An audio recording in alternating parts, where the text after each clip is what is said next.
Hello, this is Living Beyond Boundaries, and I'm your host, Morley Robertson. Today, we will be focusing on a topic of great concern to many and something which I am particularly interested in, which is the environment. We'll pay particular attention to Mongolia and Borneo. I'd like to introduce my three guests. Firstly, Agnes Chan, who is a singer and UNICEF Goodwill Ambassador, and she will probably voice the views of the general public as well as her own. Thank you for being with us. Thank you. And also, please meet Mr. Yasushi Hibi, the Vice President of an international environmental NGO. He is one big globetrotter. He's almost been everywhere in the world. Thank you very much for Thank being you. with us. It's a pleasure being here. Okay, and also we have with us Ms. Sachi Ninomiya Lim, who is an environmental education specialist. Thank you. Hi. Yes, thank you. Okay, first I'd like you to take a look at a photograph here, and if you could recognize what this is called yellow cake, but it's not food, it's actually roughly refined uranium. They compress it and they enrich the uranium so that it can be further converted into a fuel level. Concern, great issue to be discussed among Japanese citizens nowadays, but you know, there is uranium as its energy source has not been really discussed. It's surprising. Oh, really?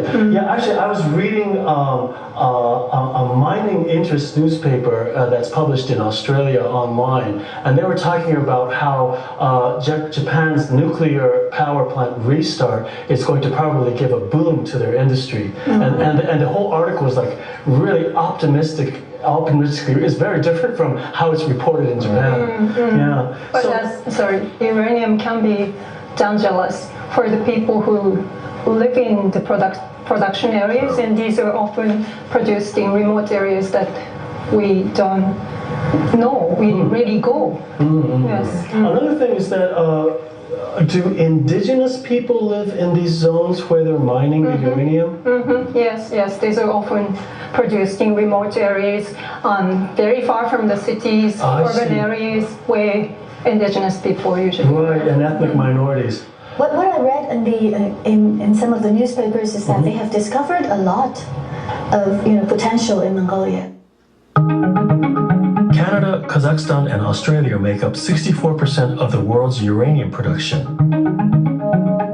However, it is Mongolia that has the highest rate of estimated uranium reserves.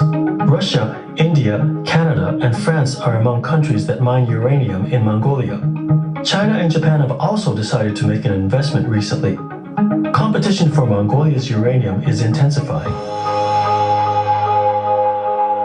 But according to the OECD, Mongolia is expected to own uranium reserves that could be extracted with one of the cheapest costs in the world. Here's the reality on the ground. Dornogovi province is located on the southeast of Mongolia. Grassy plains stretch out as far as the eye can see. Since the establishment of Mongolia's market economy during the 90s, a French company has been mining uranium here. Mr. Enk Boyanto, who works for an environmental NPO, makes frequent visits from the capital, Ulaanbaatar, in order to investigate the current situation. This is a mining technique known as ISL, which is known to contaminate groundwater.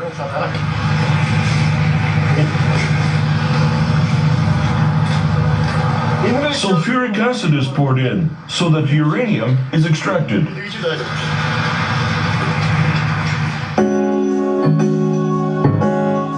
In this mining technique, solvents such as sulfuric acid are poured into the mineral deposit deep underground in order to melt the uranium, which is then collected at the ground surface in liquid form.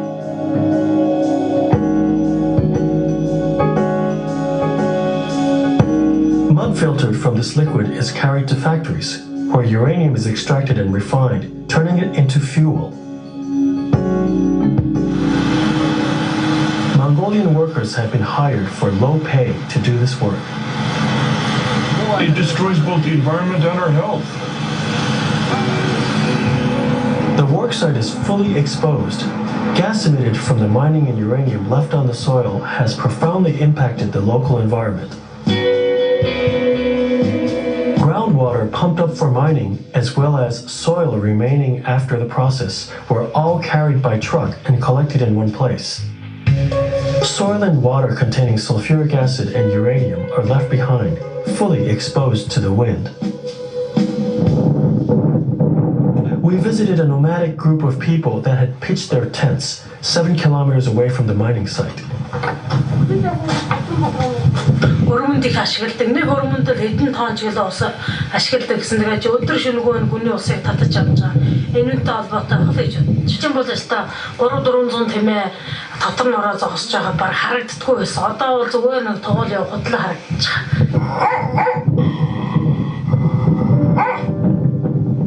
Around 10 households are raising roughly 1,500 livestock in this area. In recent years, they have noticed abnormal occurrences in their livestock's health.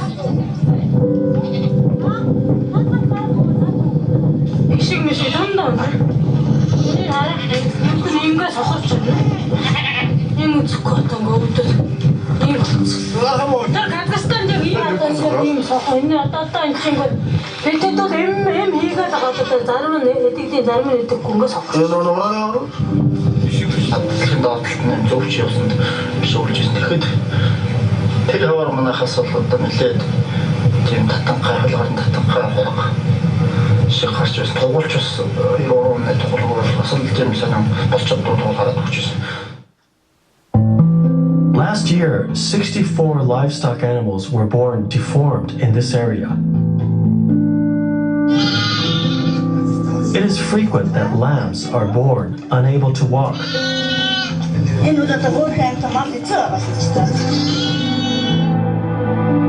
A baby goat born without an anus. It died soon after it was born.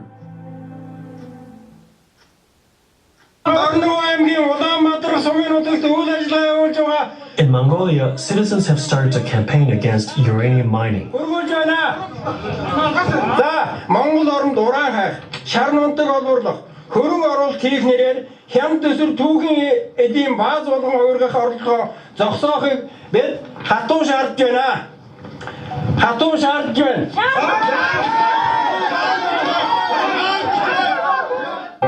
Golomt is an environmental NPO that was established 3 years ago. It has 4,800 members, ranging from citizens to researchers, both inside and outside the country. Using social media, information is shared across borders, tracking government actions and changes in the environment.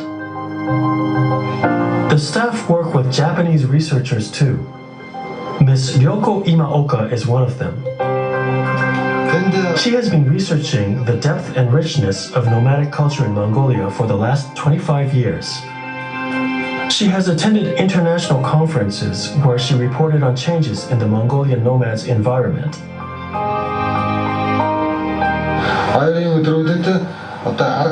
We are currently working on coming up with effective measures to stop uranium mining as soon as possible.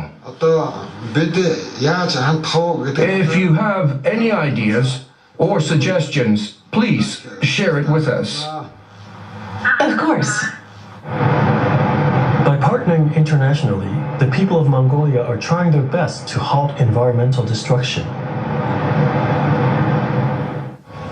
Well, the situation in Mongolia does seem serious. You have any thoughts, Agnes? I never knew that, by mining uranium, it can actually affect the quality and quantity of groundwater and surface water, and then the soil, and that in turn affect the livelihoods of people and then kill the animals. Right. This is very serious. Again, the people in Japan have a great concern over the pollution caused by the nuclear plant itself, but we are not aware of these things. We have no opportunity to know these things. We have made no effort to know these things. It's probably very important for us to learn from them. Well, it's definitely very serious. I think it also makes it very difficult, the issue very difficult, because it's very, I assume it's very difficult to kind of make the linkage between the things that are happening. Cause and effect. Cause and effect. It's very hard to substantiate. And I can foresee an uphill battle in court in case it ever goes to legal issue. Okay, we are now connected with Ms. Ryoko Imaoka, who made an appearance in the report. Hello, Ms. Imaoka. Hello. Are there many organizations that are working for environmental protection? The anti-nuclear movement is quite big, and there are 7 to 8 organizations. In the background, all over Mongolia, there are around 700 organizations that are working for environmental protection. 700 in Mongolia alone? That's right. Many of them are working for the protection of small streams and rivers. In the midst of the rapid advance of mining development, nomadic people are taking action in various ways for the environment in order to protect their lives and the land. It gives us great hope to hear that there are 700 civil organizations that are working for environmental protection. In your opinion, how much influence can those civil organizations actually have in the midst of various economical and political interests and relationships? There is one large organization that brings the rest together. They have succeeded in stopping the development of 150 mines up until now. I am currently teaching at a university, and I notice that there are many students who come to study from Mongolian boroughs in China. Many of them say they want to return to their homeland and work for environmental protection. I always feel that they have a strong passion to protect and preserve their traditional way of life as nomadic people. Perhaps Mongolian people carry a sense of pride in their tradition and culture, thus cultivating a sense of independence? Is there a cultural basis for their spirit of living actively and independently? Yes, nomadic people share a certain belief that one should never dig into the earth. It is their value to ensure that their future children can also live on the land for generations to come. And that is why they go as far as living a nomadic life, moving on in order to protect the land from being damaged. Even today, a quarter of the working population are nomads. And most of Mongolia, 90% of the land, is used for nomadic farming. So this way of thinking is very strong in Mongolia. And I think that is what forms the basis of their environmental movements as well. I also hear that you visited uranium mining sites in Mongolia. It's not covered or fenced off or anything. It seemed like anybody could go in there. Is the Mongolian government doing anything about this? Yes, government workers from the Nuclear Energy Agency have gone to measure the levels of radioactivity around mining sites. They have admitted that the level is quite high around the remnant soil, but their conclusion was that it's not harmful for health. Although it's possible that the groundwater in the affected regions is contaminated, the nomads refuse to move. If they move, development will progress, and there is a fear of a nuclear waste repository being built there.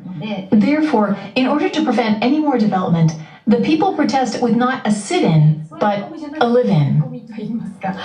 So they are making themselves into human shields. That's right. They're living with cattle there.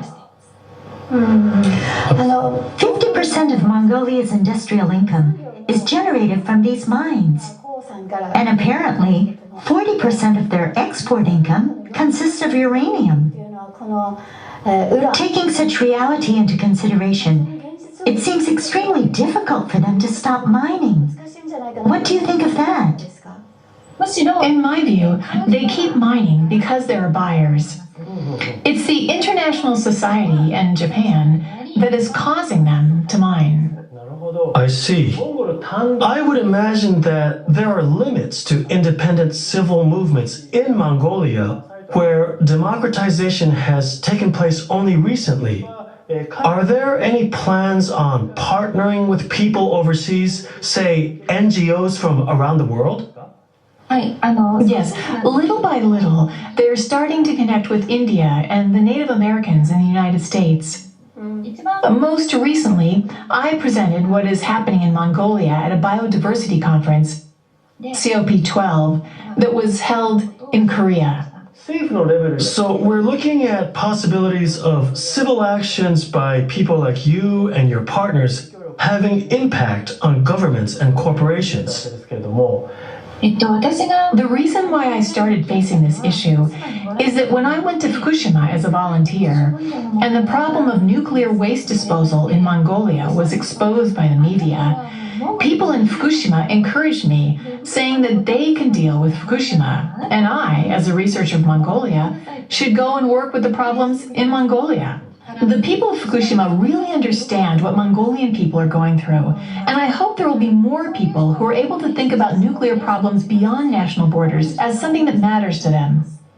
In the midst of global political and economical interests and relationships, it must be a huge challenge to work towards changing this situation. However, like Minamata, the only way to make change happen is for the people who truly understand the situation on site to take action themselves and open up new possibilities. That is where the hope lies. I think what you're doing, Ms. Imaoka, is very valuable. Thank you very much, Ms. Imaoka. Thank you. Mongolia is expected to contain one of the largest reserves of uranium ore. As a political system, it's a democracy, but not so transparent from the outside. The cost of mining uranium is very cheap so far, and also it has a low population, and all these conditions work together to pose a very attractive portfolio for international mining interests. Yes. But it also does seem to spell a formula for disaster. Agnes, what do you think? I think we actually have a lot of responsibility for this because we live in cities. We're actually using, the power that they are providing. So we have to feel responsible for this, and we have to really understand the issues and to really voice our opinions openly. Mr. Kibi, what can an NGO do to make this whole situation better? Well, I think that there's a lot of things that the NGOs can do. Of course, one, for international NGOs, can really support the local NGOs. I assume that many of the local NGOs don't have funding capacity, like a technical capacity or even organizational management capacity, advocacy experiences. There are many international NGOs that has already done that, who can provide support to local NGOs. So that's one thing that the NGO sectors could do. Second, I think to really kind of work together across internationally. It doesn't just have to be the Mongolian NGOs that are working on this issue, obviously. It's a global issue. Agnes just mentioned that it's not just the issue on the ground at the production site, but it's also the responsibility of those who are actually benefiting in terms of power production and all on the other side of the equation. So everybody's sharing responsibilities. Exactly. First of all, I think the most important thing that we need is knowledge. By knowledge, I mean scientific data. Like, okay, they're digging up uranium. What's wrong with that? Then we have to prove to them what's wrong with that. This is not only about the environmental issue, but this is a problem of social structure, social issues, economic issues, environment issues. Structure. Yes, all together.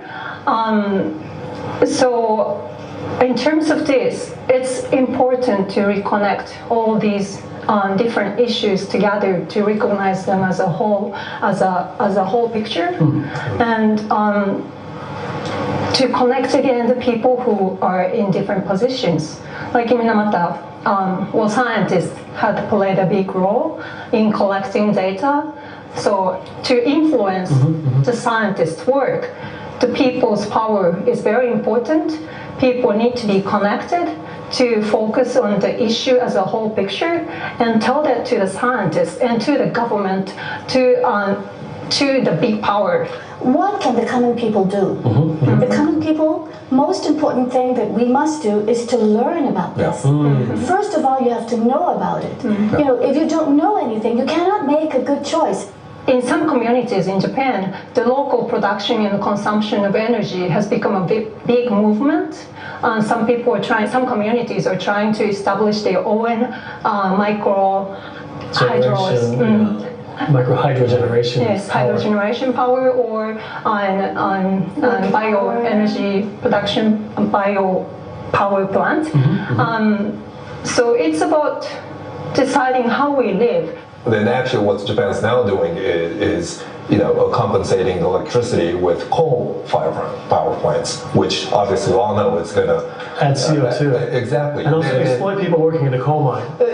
Exactly. And then if climate change accelerates, then what's going to happen to the people of Mongolia who deeply depend on natural land? And so it's not simple. If you do this, it goes that way. If you do that, it goes the other. It's not that simple. So we need to really. According to my limited knowledge, we actually have a plan B for energy. We have natural energy.